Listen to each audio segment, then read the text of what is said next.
A terrifying predator. I thought it was a whale. It was huge. An incredible coastline. There's a 100-mile stretch along the California coast that has had more white shark attacks than any comparable location anywhere on Earth. And the frightening outcome when nature and humans collide. There was a shark with my leg in its mouth. I think that anything that is above us in the food chain is going to make people nervous. It's a danger zone and shark battleground, the Red Triangle.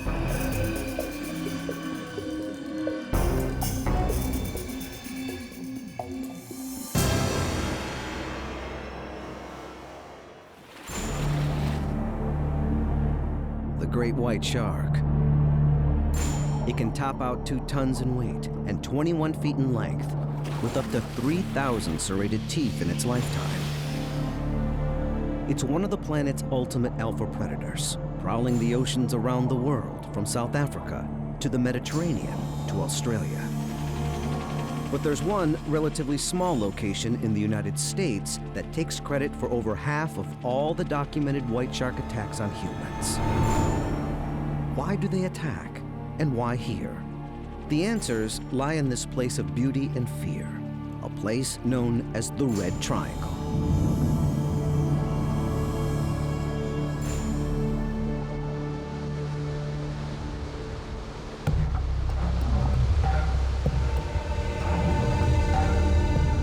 Stretching from California's Monterey Bay, 135 miles north to Bodega Bay, and then out west, 30 miles to the Farallon Islands, the Red Triangle is a wondrous habitat teeming with biodiversity on land, in the air, and in the sea.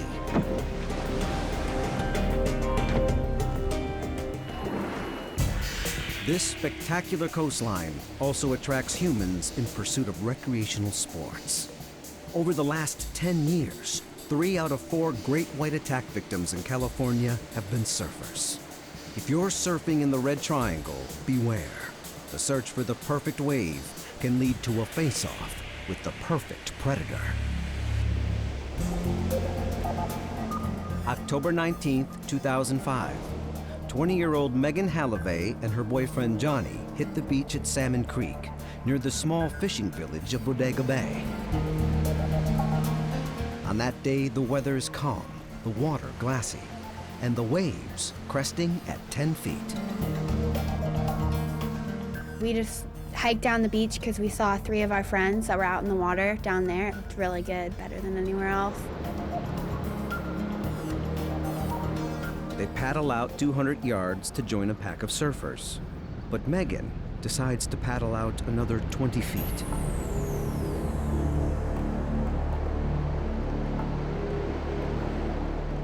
I was sitting a little bit north of the pack just because there was a wave there I liked better than the wave they were surfing. I was alone sitting there and I started to get just like an eerie feeling. Almost like warm tingles in my spine.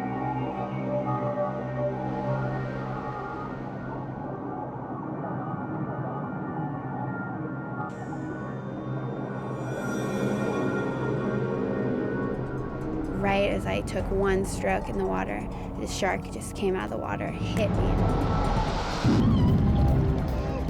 A massive great white shark sinks its teeth into Megan's thigh. One wrong move and she'll lose her leg, or worse. I was just pushing myself away from it, almost feeling like I was pushing down on it, but it was only, I couldn't move it, I couldn't do anything. The shark lets go, but Megan's not out of danger. She screams for help, attracting the attention of Britt Horn, a lifeguard surfing on his day off. I turned, saw the shark's fin. I knew it was a really big shark just from the size of the fin. It looked to be over 2 foot, maybe 3 foot tall, huge triangle. The shark had rolled onto its side, and its whole pectoral fin came out, looking like elephant ears, huge.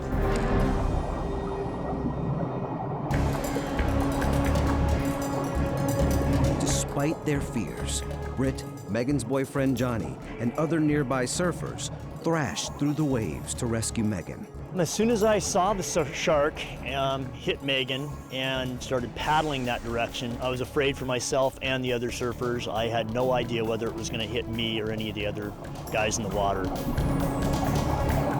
With the shark submerged, Megan's in shock. Would it attack again? I reached my hand out, and the next thing I remember, I was coming up from underneath the water, and I just grabbed onto Johnny's back, and they made a circle around me, and we all paddled in together. My whole thing was trying to keep everybody calm, staying close to Megan.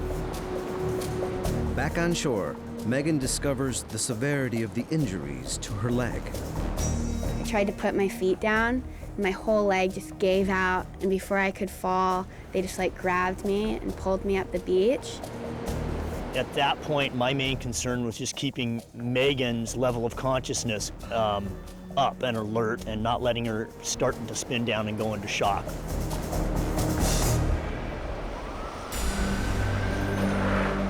The Bodega Bay Fire Department paramedics race to the scene. A helicopter transports her to the hospital, where doctors treat her injuries.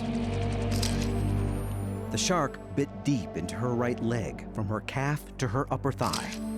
Based on the bite diameter of 19 inches and the teeth's inner spacing of 2.5 inches in Megan's surfboard, experts estimate this great white is between 18 and 19 feet in length and over 4,000 pounds, 2 tons. And then you can see the whole thing goes from here all the way down to my calf. And that is the span of actually just the first 12 teeth of the shark's mouth.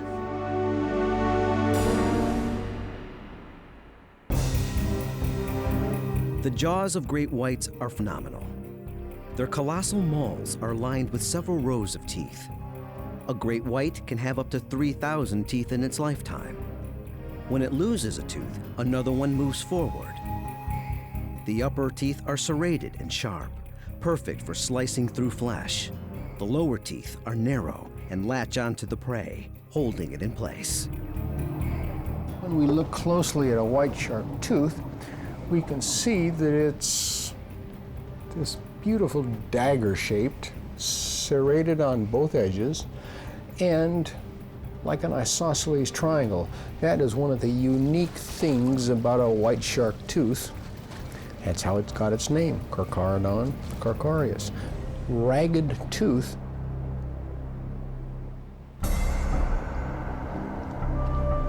The brain of a great white is tiny compared to a human's, but they've had millions of years to perfect their deadly craft. Even in the womb, great whites are equipped with razor-sharp teeth. It's really quite a remarkable fish. This is at birth. This is a 60, 70-pound specimen. And imagine coming out of the female what this must feel like. This is a very capable hunter at birth. In fact, some of them probably have eaten their siblings in utero.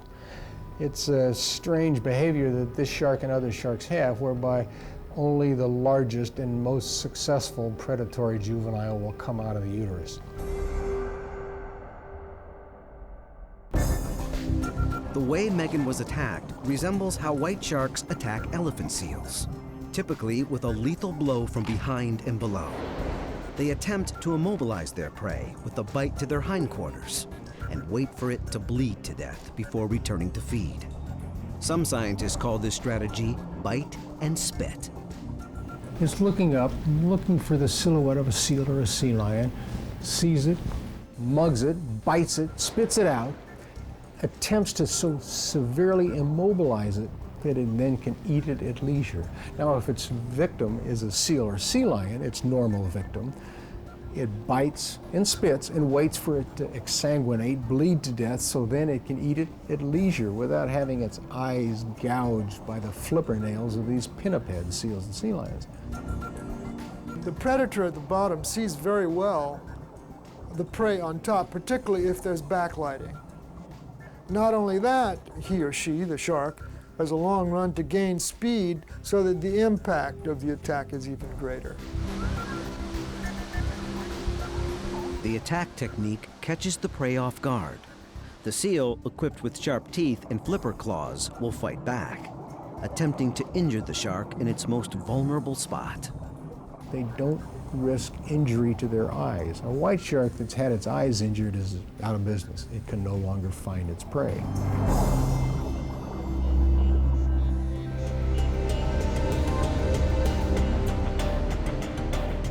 Despite the experience, for Megan, the lure of the surf is stronger than the fear of another attack. At the beginning, lots of panic attacks, freaking out, thinking sharks were after me. A year later, and I'm surfing Salmon Creek again.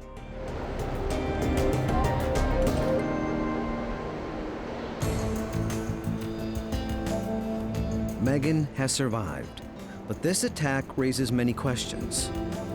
Why are so many surfers attacked here in the Red Triangle? The answer may have to do with the shark's preferred natural prey, its primary food source. The Red Triangle is an ideal habitat for pinnipeds, sea lions, harbor seals, and elephant seals. In fact, the three corners of the triangle, Monterey Bay to the south, Bodega Bay to the north, and the Farallon Islands to the west, are on or near important breeding grounds, rookeries. The southern coasts of Africa and Australia also harbor significant pinniped rookeries. All these regions are predatory crossroads for the great white shark and its preferred prey. For years, humans hunted seals along the California coast, and it nearly drove the seal population to extinction. But thanks to the Marine Mammal Protection Act of 1972, seals have made a comeback, turning this major seal breeding ground into a hunting ground for great whites. In this part of the world, this is Central California, elephant seals and harbor seals tend to be preferred prey. That's based on what you find in the stomachs of sharks. In the Red Triangle, scientists are investigating in detail the migratory behavior of elephant seals. And they're exploring whether great whites are stalking them in the deep ocean or primarily hovering around coastal rookeries. By tagging and tracking elephant seals, scientists have made some remarkable discoveries. Elephant seal males migrate north toward the Aleutians, a chain of islands off the Alaskan coast, while females go to the open ocean in the Northeast Pacific to feed primarily on squid. And the great whites, it appears that they do not follow. The precise path for all great whites is still a mystery. But in the fall, when elephant seals return from foraging and begin to breed, the great whites also return.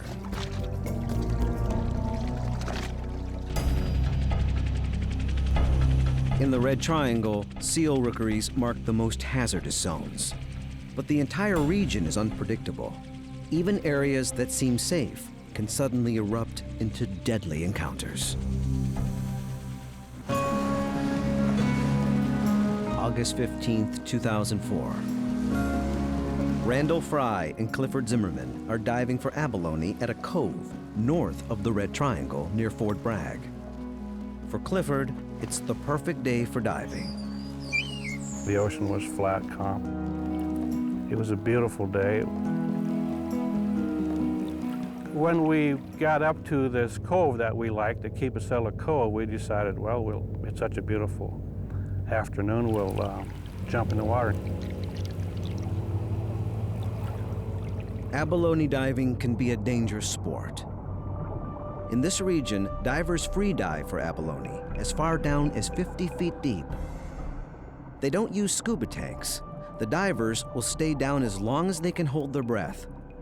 For experienced divers, it's up to a minute, but it's a dangerous underwater realm.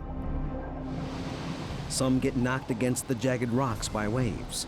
Others get swept out to sea by unexpected riptides. But Randall Fry and Clifford Zimmerman are experienced abalone divers. And on this calm, clear day, danger seems far away. Probably about 20 minutes into the dive, Randy swam up to me and laughed at me because my mask was foggy. And then he asked, where are these big abs you get up here? I do get some pretty good sized abalone in there. And I said, not too seriously, right below me. As Clifford treads water, Randall dives down below. Almost immediately, Clifford senses danger. So I turned around and looked down at the bottom, what I could see of it. Then I felt some enormous motion in the water. I turned and looked. I thought it was a whale. It was huge. When it passed, and the water was just pure red. I want to get out of here. I want to get to the boat.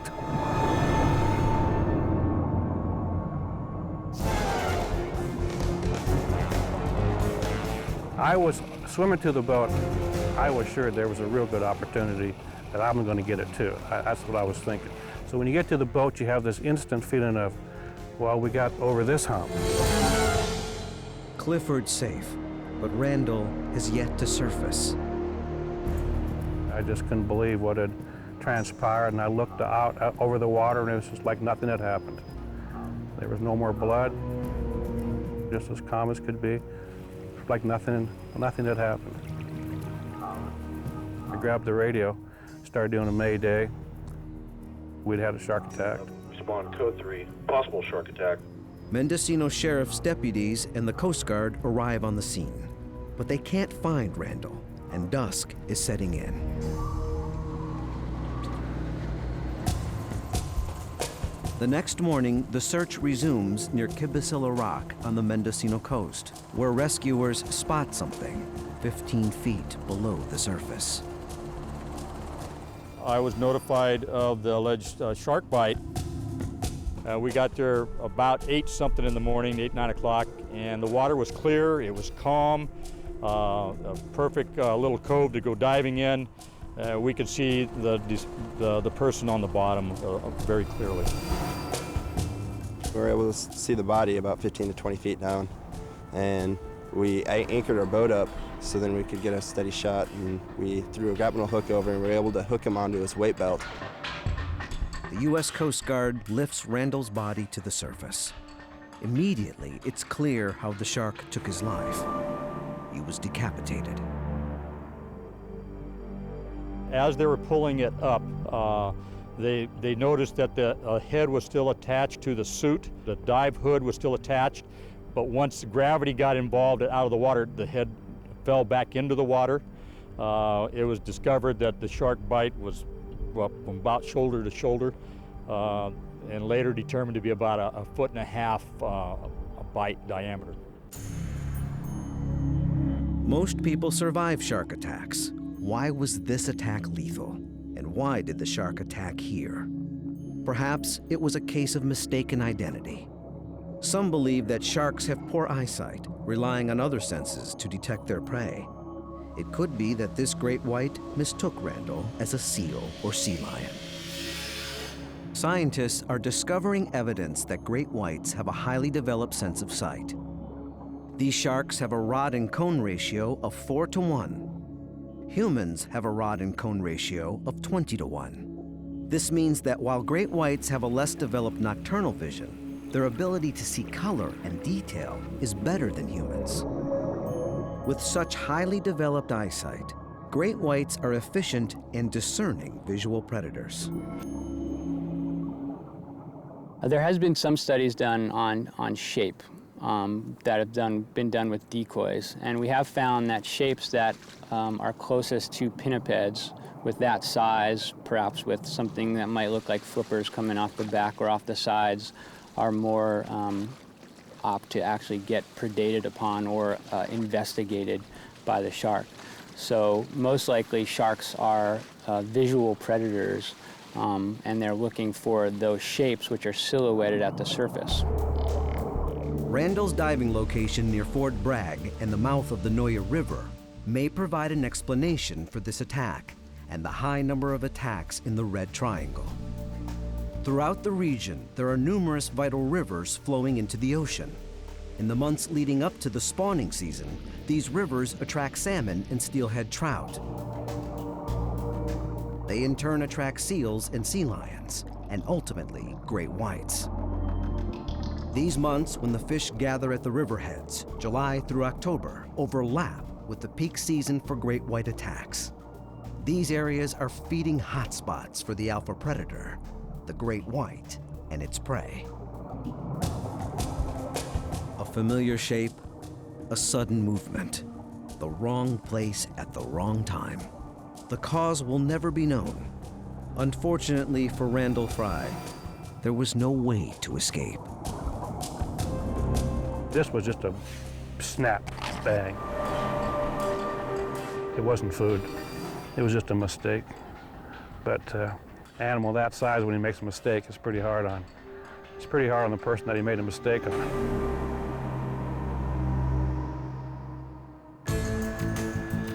With this region rich in food, scientists want to know if great whites ever migrate outside of the Red Triangle. At places like Año Nuevo Island, in the southern region of the Red Triangle, scientists tag great white sharks to track their migratory patterns and diving depths to gain greater insight into their behavior.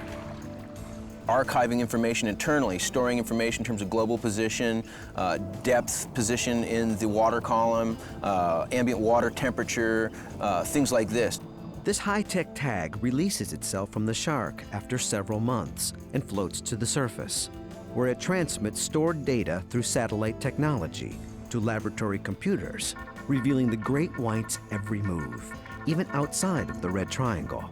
And what scientists discover shocks them. The conventional wisdom had it that white sharks were neritic coastal animals traveling up and down the coast. Once having put on these archival satellite transmitters, it became apparent that these sharks were actually open ocean, deep sea pelagic sharks. This new research is revealing the most surprising migration of all. Something's attracting great whites to an open area in the Pacific between Baja California and Hawaii, especially in the spring months. The shark researchers at TOP, an acronym for Tagging of Pacific Pelagics, call it the White Shark Café. But what's attracting them there is still a mystery. They're not following elephant seals out there. It appears something else is drawing them. When animals are migrating, they are usually going from feeding to breeding or vice versa. If we know the sharks are feeding while they're here, it suggests that they are migrating in order to breed. The breeding behavior of great whites is still under investigation, and not enough is known to make a correlation between shark breeding season and the number of attacks on humans. Still, the White Shark Café may someday provide more insight into great white behavior.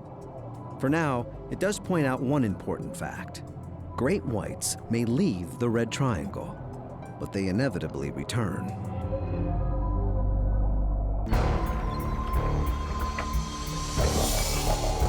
Great white sharks troll the waters of the Red Triangle, looking for their natural prey.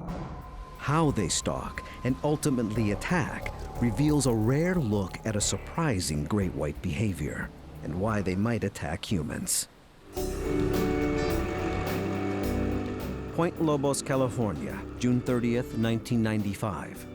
Marco Flagg, an electronics engineer who specializes in ocean exploration equipment, takes one of his company's designs for a test.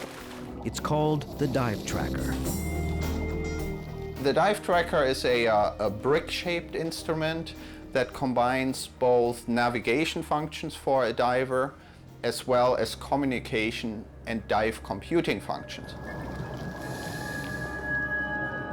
His dive begins with good underwater visibility. But as the fog rolls in, the waters grow murky.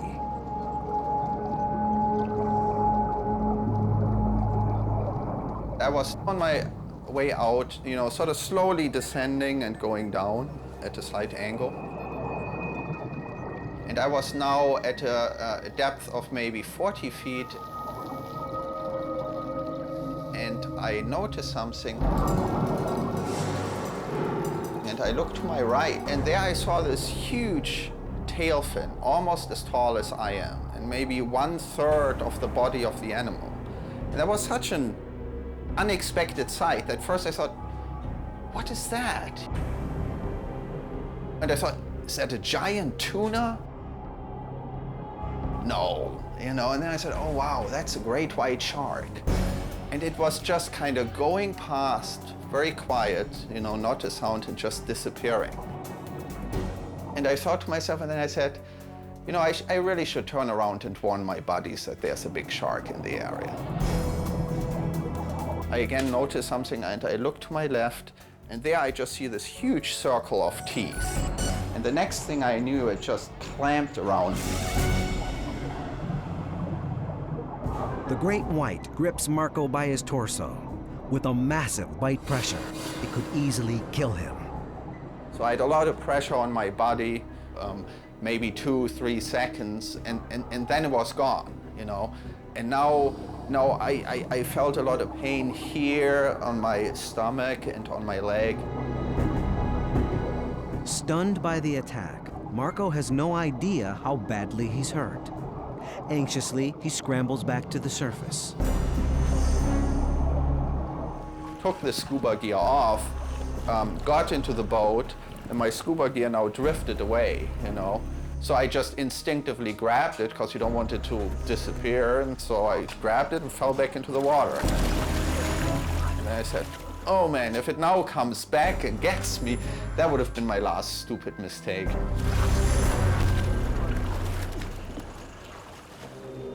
Marco's safe, but his two dive companions, Steve and Marcy, are still underwater, unaware that in the water with them, there's a massive great white.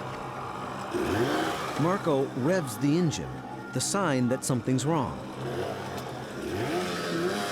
Steve and Marcy hear the engine, swim to the surface, and climb aboard. As the boat races back to shore, Marco, still in his wetsuit, feels the flare-up of pain. But when the medics arrive, they're shocked to see Marco's condition. He has hardly any marks, just small punctures and bruising. It was a bit of a mystery as to what had happened, you know, but I still had a lot of pain in my abdomen, and then the next day it became clear what happened. One of my buddies brought in my dive computer, and there on the dive computer were bite marks of the shark, and the scuba tank had marks on it. So it turned out that I got sandwiched between the metal on my stomach and the metal on my back. Marco's bite wound shows punctures on the long side of the arm, across his abdomen, and on his leg. The doctor told me that if it hadn't been for these two devices, it would have killed me.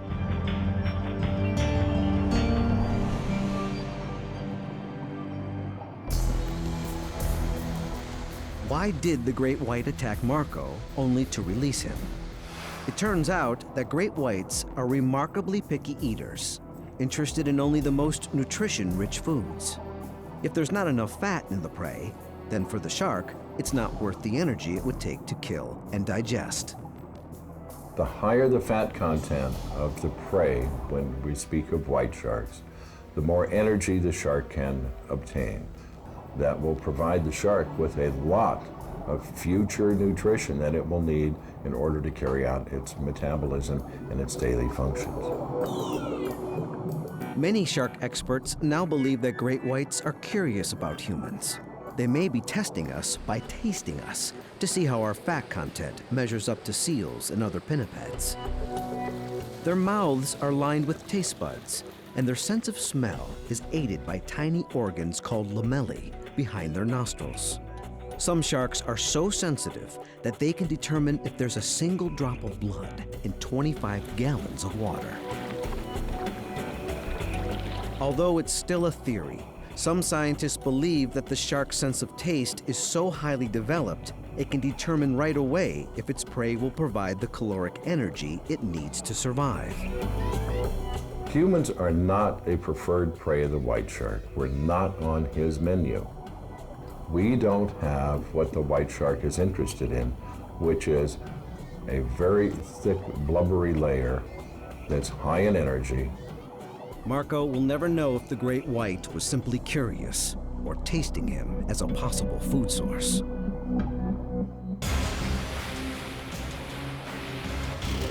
But when great whites do find their perfect prey, their predatory techniques are precise and lethal. One of the most spectacular examples of great whites' stalking and attack techniques is called a surface charge, or breaching. Although this behavior is most commonly observed off the coast of South Africa, marine biologists have seen it occur in the Red Triangle. As great whites prowl from below, looking up for potential food, they can be masters of shock and impact. Their deep gray coloring on the top side makes them difficult to spot from above. When a great white spies on a pinniped, a seal or sea lion, it often circles back and returns at an angle that will give the ultimate advantage. The way that white sharks predate is that they will wait for a pinniped, usually an individual, to swim at the surface. What they're doing is they're at the bottom, and they'll wait for that pinniped, or whatever the prey is, to swim over the top of them, and then they'll make a swift, instantaneous strike and actually kill the prey. Given that great whites sometimes reach 5,000 pounds, as they charge to the surface at speeds approaching 25 miles an hour, the impact on sea lions or elephant seals can be devastating.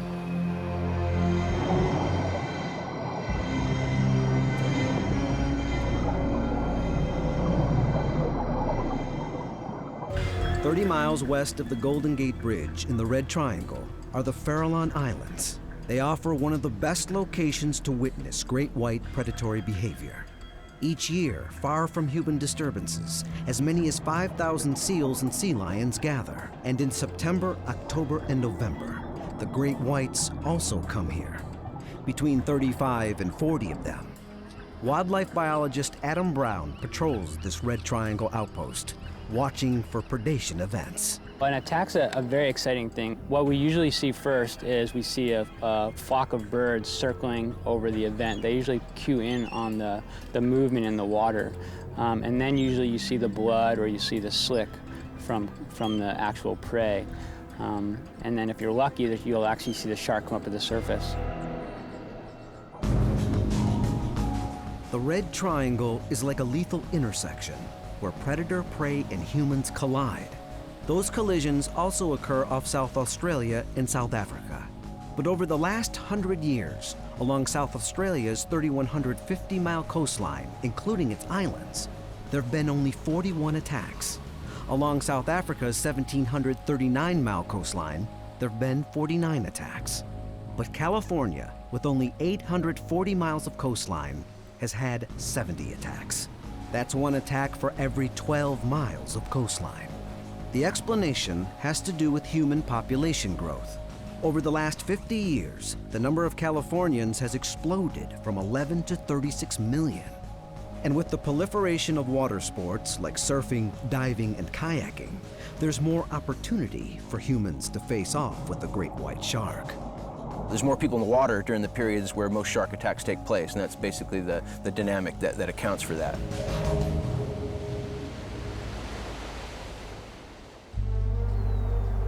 August 26, 1998, at Stinson Beach, just north of San Francisco, and near the center of the Red Triangle. 16-year-old Jonathan Kathrein hits the waves with a boogie board in waters only 7 feet deep. I was about 50 yards offshore, and I had paddled out with a friend, and I had a wetsuit on and he didn't. So after maybe 20 minutes of being in the water, he got cold, got out, headed straight into the main lifeguard tower where we were waiting for some other friends to arrive and meet us. And I was paddling parallel with the beach along the shore, and my right hand hit something underwater. And my mind really went through all the possibilities of what that could have been. I thought seal, jellyfish. Funny enough, I actually thought maybe that's a big pile of sand underneath me. It was a rough but somewhat soft, wet-feeling solid object, sort of like wet sand. And then I had this funny image of a pile of sand in my mind, and realized that couldn't have been it. I was in about 7 feet of water and realized that I needed to get out of there. I started to think maybe it could be a shark. And so I headed to shore as fast as I could, but just couldn't get to shore fast enough. Suddenly, something slams him from below. The shark came up from beneath me on my right side, lifted me up and brought me underwater. And as it was swimming underwater, I decided that I couldn't fight it off, but what I could do was hold on to it. Well, I quickly found out it was actually too big to reach my arms around and even hold on to. And so I opened my eyes and saw these giant gill slits, and I grabbed on. And as soon as I grabbed on, it let go. As sudden as the attack, the shark releases Jonathan. Still attached to his board by a leash, he climbs on and begins to paddle to shore. But with the first kick, he realizes something is wrong. I couldn't kick my right leg. I knew it was still there, but I couldn't kick it because my quadricep, right above my kneecap, was completely severed. So I swam in basically using everything but my right leg. Jonathan's friend and nearby lifeguards help him to shore and wait until medical assistance arrives. At the hospital, Jonathan undergoes just under 7 hours of surgery, requiring hundreds of stitches to reconnect severed muscles, repair his crushed knee, and close his wounds. So the shark bite basically covers the whole top half of my leg. And you can see this is the top jaw. I was laying on my stomach when I was attacked. And the bottom jaw you can't see as well, but starts in here. And then actually there are teeth marks in all the way up through the inside there. It's a massive bite, and Jonathan is fortunate to have survived. But with the abundance of natural prey, what drove the great white to attack Jonathan? Do great whites simply have a voracious appetite?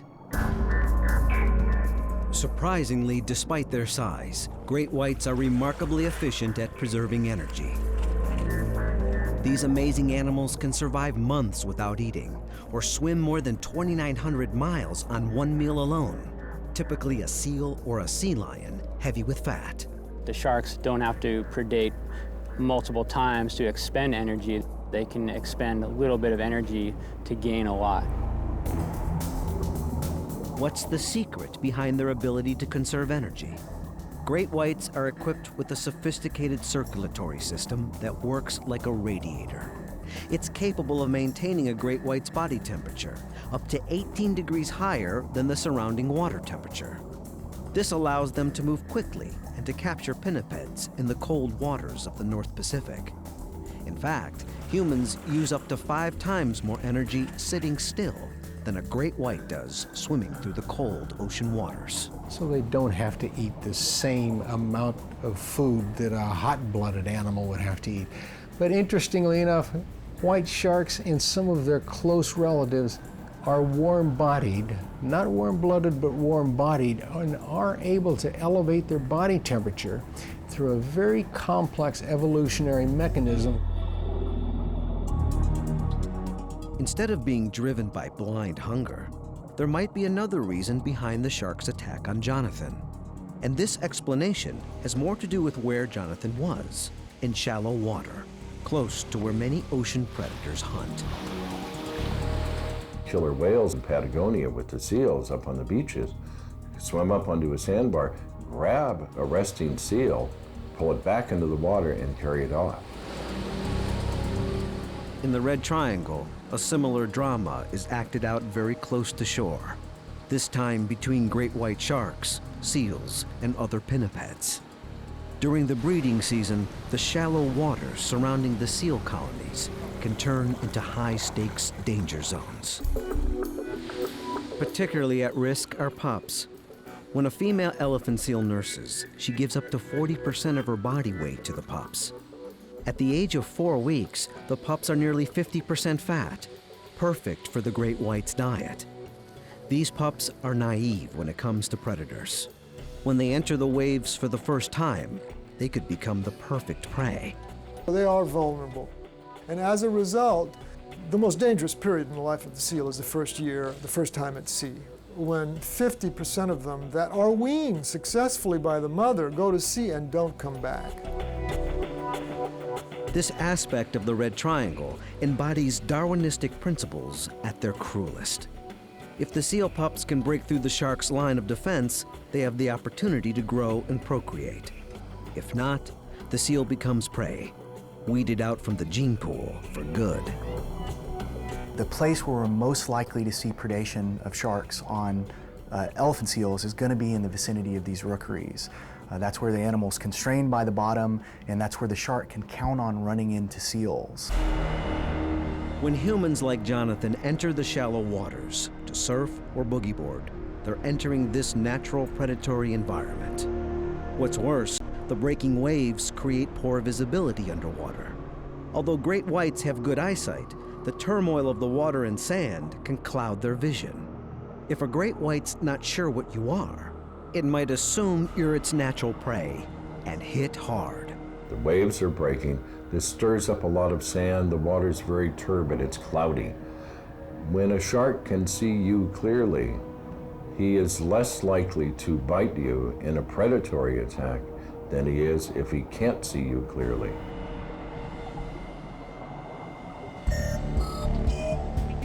Jonathan will never know why the shark attacked him.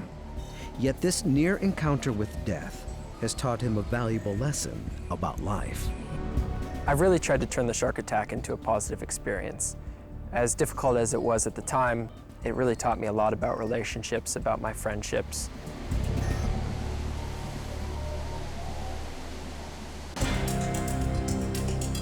In the Red Triangle, where more great white attacks on humans are recorded than anywhere else in the world, some animals may be able to clue us in on dangerous waters.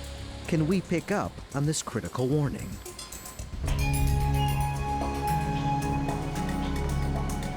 October 10th, 2004. Peter DeYoung takes his surfboard out to Limantour Beach at Point Reyes National Seashore, near the upper corner of the Red Triangle. Peter's been surfing for 40 years, and he's yet to encounter any great whites. This morning, he arrives at the beach just before dawn. Already, he notices something unfamiliar in a sea lion's behavior. California sea lions don't typically come ashore there. I came upon a California sea lion as I walked down the beach, and I noted that it was quite unusual, but I was pretty excited about the surf. The sea lion on shore gives Peter pause. But when he spots two surfer friends already in the ocean, he decides to hit the waves. After a half hour in the water, he encounters another sea lion, and this one is extremely agitated. It was roaring, teeth bared, within probably 10 feet of me. The sea lion, the natural prey for great whites, is making a run back to the beach. It could mean a shark's in the water, and it could launch an attack on Peter at any moment. Although Peter's enjoying the waves, the sea lion's erratic behavior puts his nerves on edge. I saw something submerge quickly about 50 yards offshore. So I focused on that point, and within a few seconds, a loon popped up. So I thought, oh, okay, that's all right, it's just a loon. Peter calms down and waits for the next wave. I was all of a sudden propelled from behind. What popped into my mind was, I've just been run into. What? Out here? What just hit me? And then I looked down, and there was a shark with my leg in its mouth, just looking at me. The shark could bite down. Peter could lose his leg and possibly his life. I went into instinctual survival, and I just yelled as loud as I could, and I swung my fist down, hitting the shark on top of the head. And The next thing I knew, something flashed by my face, and then I was in the water. Suddenly, the great white lets go of Peter. He swims as fast as he can toward safety. I felt like I had a ton of lead on my back. I could not paddle fast enough. Back on the beach, Peter is all alone. Then I thought, oh, maybe it didn't cut me. And I lifted up my leg and looked over my shoulders and saw that, oh, you're not that lucky. I looked down at my right leg and saw that there was a pretty good gash. He calls for help on his cell phone. A helicopter quickly arrives. I had 100 staples, both in my leg, my calf, and the bottom of my foot, and around both ankles. So it basically just grabbed a bony appendage that didn't have much meat. The great white chose not to make a meal out of Peter. Perhaps the attack was motivated by something else. Was the aggression a form of territoriality? He might perceive you as a potential threat to either a food source or an area or a female getting ready to give birth, so they will strike at you in order to get you out of the area, to chase you away. Some people refer to this as territoriality. Whether it's food or competition, great whites can sense the presence of another creature long before they can see it.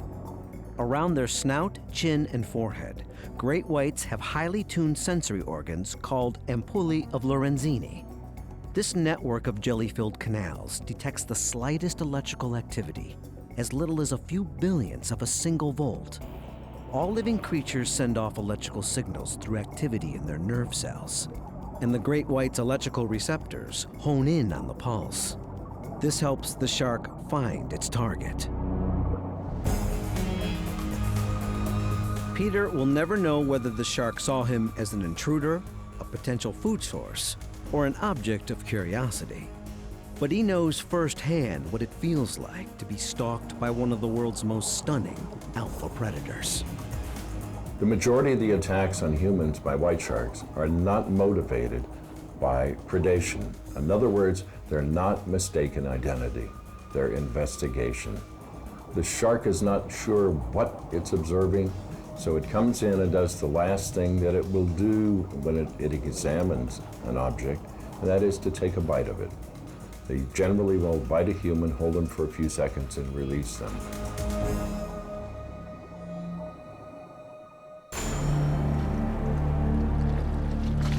By observing great white shark behavior in the Red Triangle, it's become clear that attacks on humans are not motivated by appetite. Instead, most white shark attacks may be prompted by curiosity and investigation into the prey's fat content.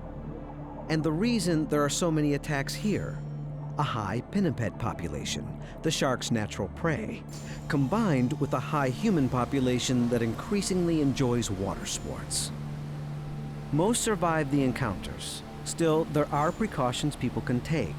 Stay away from seal and sea lion rookeries, the great white's favorite hunting grounds. Never enter the water alone. And above all, respect your humble place in the food chain when it comes to these underwater alpha predators. After all, this is their rightful territory. We are only visiting. The fact that sometimes sharks predate on people is, it definitely is a scary thing. But what people have to understand is that sharks are not looking for people to predate on. Sharks are looking for pinniped. I think that instead of being scared, people should just have a healthy respect for the shark's natural history and what they're doing in the water. The Red Triangle is both a danger zone and a zone of discovery, a lethal intersection between predator, prey, and sometimes humans. A place for terror and wonder, fear and fascination, for one of the world's greatest mysteries. the great white shark.